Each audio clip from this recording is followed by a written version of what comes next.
Hello， 大家好，我是一元。今天那个影片主要是整理了一下前2天我直播里面所讲的内容，因为那个直播好像有点长，而且后面越来越混乱了。不只是不知堂出现在直播里面，还有包括以前的管理层馒头、98，还有2489的管理层EVA，全部都跑来那个直播了。所以有可能有一些玩家听到不是很明白我们到底在讲什么东西，今天我就帮大家整理了出来。在直播中，我特别强调的就是960遇到最大的问题就是战力跟击杀都算比较高的。你们可以看到，现在剩下一个联盟，而且是有不少的玩家已经离开的情况下，我们依旧还是有189亿的战力。至于击杀方面更是离谱，有不少玩家已经离开了，但是我们依旧还有4.2兆的击杀。所以这个对于新的国王来说是一个比较大的挑战，他要如何降低，要如何把这些比较高战或者是高击杀的玩家去整理，因为有一些玩家他可能在960并不是打架打得特别激烈，那有可能是一些之前他的号主打架非常厉害，但是卖了账号之后他可能不是表现得很好，这个打个比方而已啊，我不是说 Black Mamba 打得不好，然后就变成说他这个击杀太高会影响到我们匹配等等。因为如果他们还是持续不降下去的话，对于他们未来的匹配问题有很严重的问题，就是他们的击杀太高，可能一个王国要面对多个王国去跟他们打架，就算别人跟他们说我们是根据数据来看的，但就是因为每个玩家的击杀战力都普遍比较高的关系，所以才导致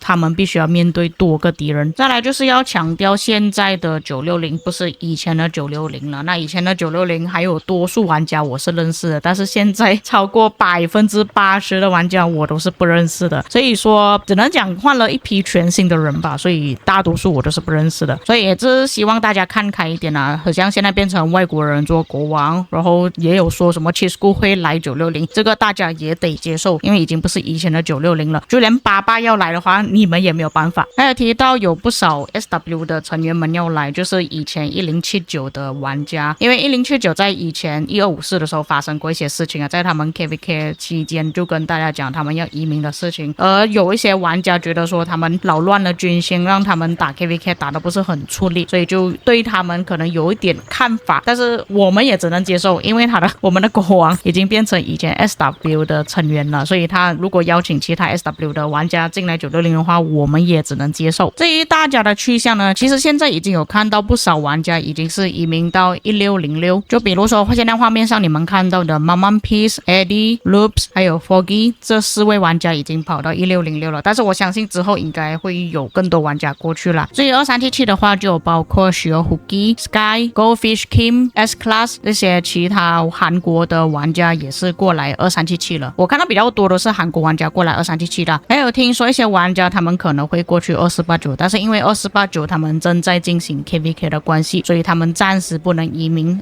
这边也是顺便讲一下，如果之后移民的话，有比较大的可能会过来2489，然后还有一些玩家可能会去1316，然后有一些玩家好像已经过去1093了。那因为我自己不是管理层的关系啊，所以我也不能确定到底有哪一些玩家他们已经移民离开了，所以我只能说我自己知道的事情。那接下来就是外国管理王国居多，华人可能会全部都离开，因为我那天有开一个960的内部会议，然后里面讲的全部都是英文，就连阿拉伯文都有出现，但是唯独没有出现中文，所以对于那些不会听英文的华人玩家来说可能是一大挑战了，又或者是会觉得听得比较辛苦一点，因为全英文嘛，所以之后可能指挥也可能是英文，对于他们来说可能比较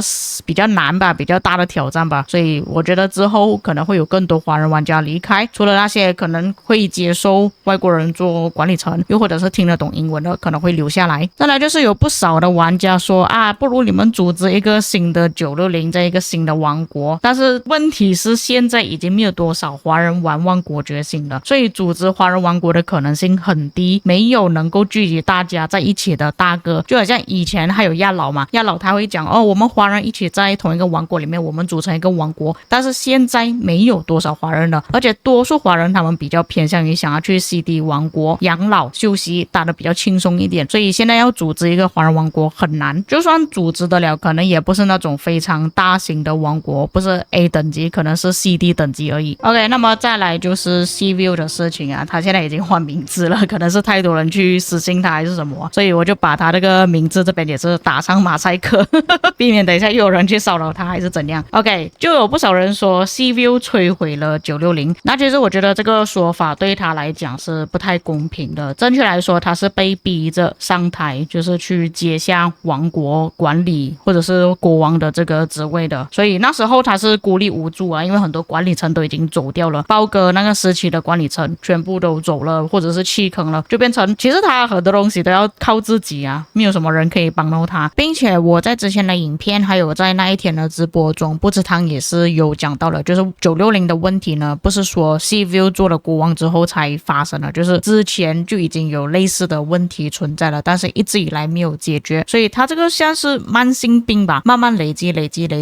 到最后 Cview 说他不想要做管理层了，大家才把这件事情拿出来讲。因为在 Cview 还没有把这些事情讲出来之前呢，大家都觉得说哦960内部没有问题啊，960战无不胜，但是他们不知道我们内部到底发生什么事情。又刚好这个时期是 Cview 在做国王，然后因为他辞职的之后，大家就觉得说是他的问题，所以我觉得大家可能是怪错了他。所以现在的情况其实也是一样啦，就是现在 Cortex 上台了嘛，他变成新的国王了，所以好像之后960里面内部发生一些什么事情啊，可能打得不是很好，又或者是有什么表现不佳的地方，各位也要坦然的去接受，因为他也是被逼着上去的，因为没有人要做国王，可能会讲哇，为什么 Cview 没有交代啊，交给一个外国人这样子，华人都不想做国王，你能交给谁？所以他索性就算了吧，谁要做国王，谁爱做谁就去做吧，就这样子。那我说到我们那一场直播呢，就有以前960的管理层，也就是馒头有进来跟我们聊天嘛，就有讲到很多问题啊，但是他只是做以前的960还有现在的960比较，而不是拿960比较起其他的王国，因为有一些玩家误会了这件事情啊，就讲哎呀，你看2377也是有问题啊，什么2489也是有问题，我们不是比较其他王国，是以前的960跟现在的960，但是